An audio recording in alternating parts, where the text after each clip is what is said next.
My parents handed my sister, Claire, a chain of thriving malls. They tossed me one abandoned store in a dying district. Good luck selling air, they mocked. I smiled through clenched teeth, but humiliation burned. Claire smirked. Maybe you can sell failed dreams. What they didn't realize was that retail malls were already collapsing, while e-commerce was exploding. I turned that forgotten property into a fulfillment center for online brands. Within a year, we were profitable. Within 2, we were scaling nationwide. Meanwhile, Claire's malls were bleeding out, foot traffic gone, tenants fleeing, their empire hollowing fast. Then came the call. My dad, the same man who once told me I needed humility, suddenly wanted to talk business. Translation: they needed me to save them.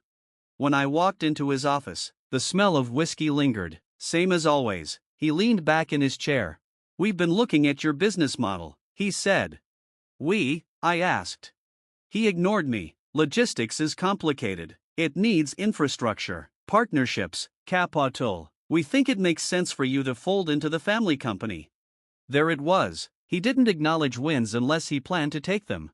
I glanced at the framed newspaper behind him, his first mall opening, captioned with a line he'd drilled into me as a kid: a business is only as strong as the vision of the man leading it. I used to dream of being that man in his eyes. Not anymore.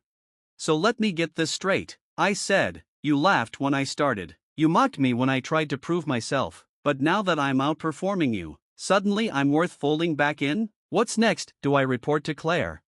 Don't be ridiculous, he snapped. This isn't about her. This is about the company. We've hit a rough patch.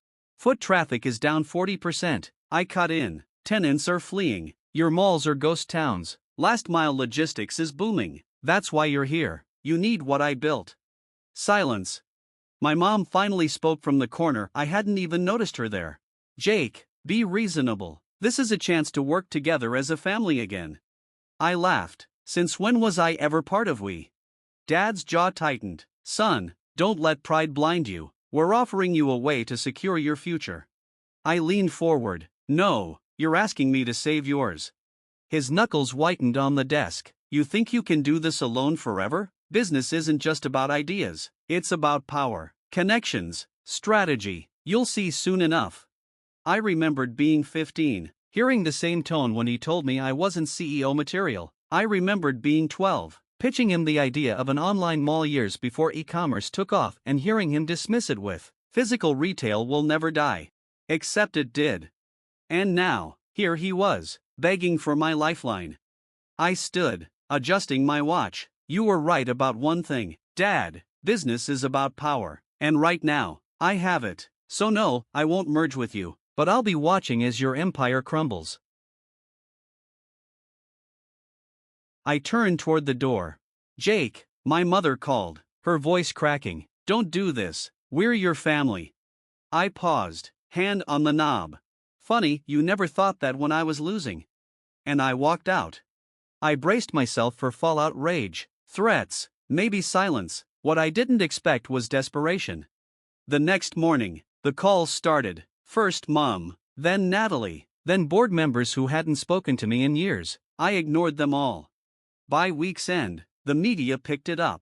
Mall empire in decline, traditional retail on the brink. Natalie Parker struggles to save family legacy. Emerging tech CEO Jake Parker reshaping logistics industry. That last headline, my name, separate from theirs, was the one that cut deepest for them. The family strikes back.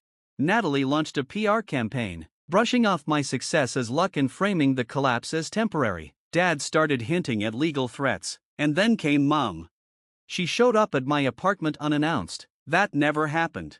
This is nice, she said, scanning the place.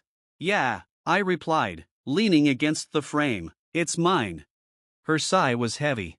Jake, we need to talk. No, I said flatly. You mean I need to listen? She pressed on. Your father's under pressure. Natalie is struggling. This is your family. I flinched at her word choice.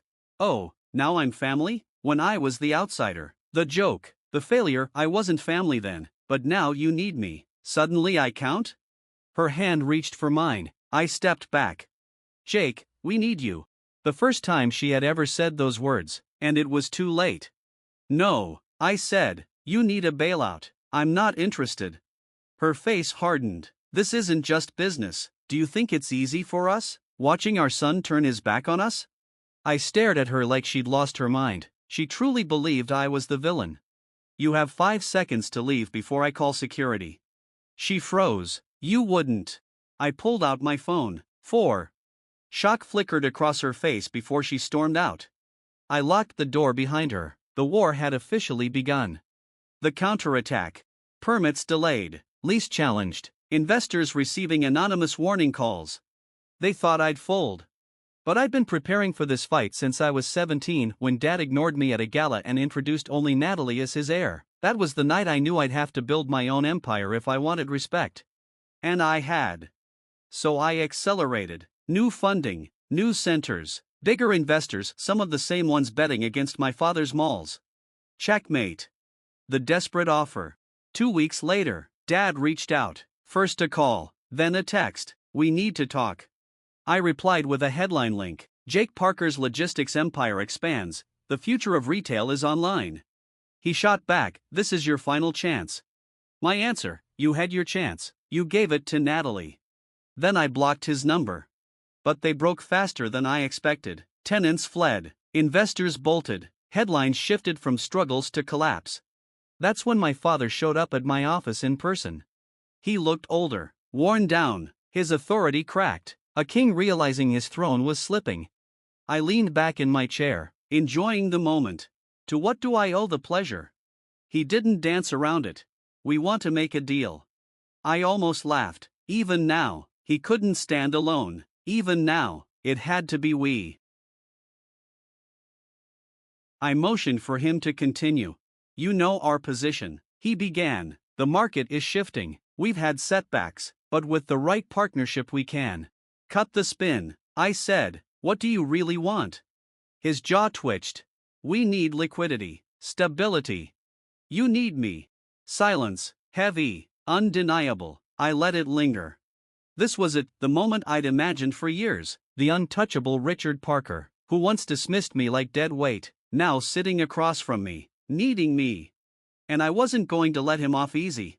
What's your offer? I asked. He didn't blink. A controlling stake in Parker Holdings. You take over operations. Natalie steps down. That almost made me laugh. You're throwing Natalie under the bus? She wasn't prepared for this crisis, he muttered. Translation, she failed. I remembered her smirk when she told me to sell air with that worthless store. Now she was drowning, and Dad was ready to cut her loose to save himself. I should have pitied her. I didn't. I stood, adjusting my sleeves. No deal. Dad's head snapped up. What? I don't want a stake in Parker Holdings, I said. I want all of it. His face reddened. You can't be serious. I am. I'll buy every property, every mall, every failed investment. You walk away with whatever scraps of dignity you have left. His fists tightened. That's not happening. Then we're done here. I turned toward the window, dismissing him the way he'd dismissed me my whole life. Jake, his voice cracked, tight with panic, this is your family's legacy. I glanced over my shoulder. No, it's yours. I was never part of it. For the first time, his mask slipped. Regret, fear, didn't matter. I had already won.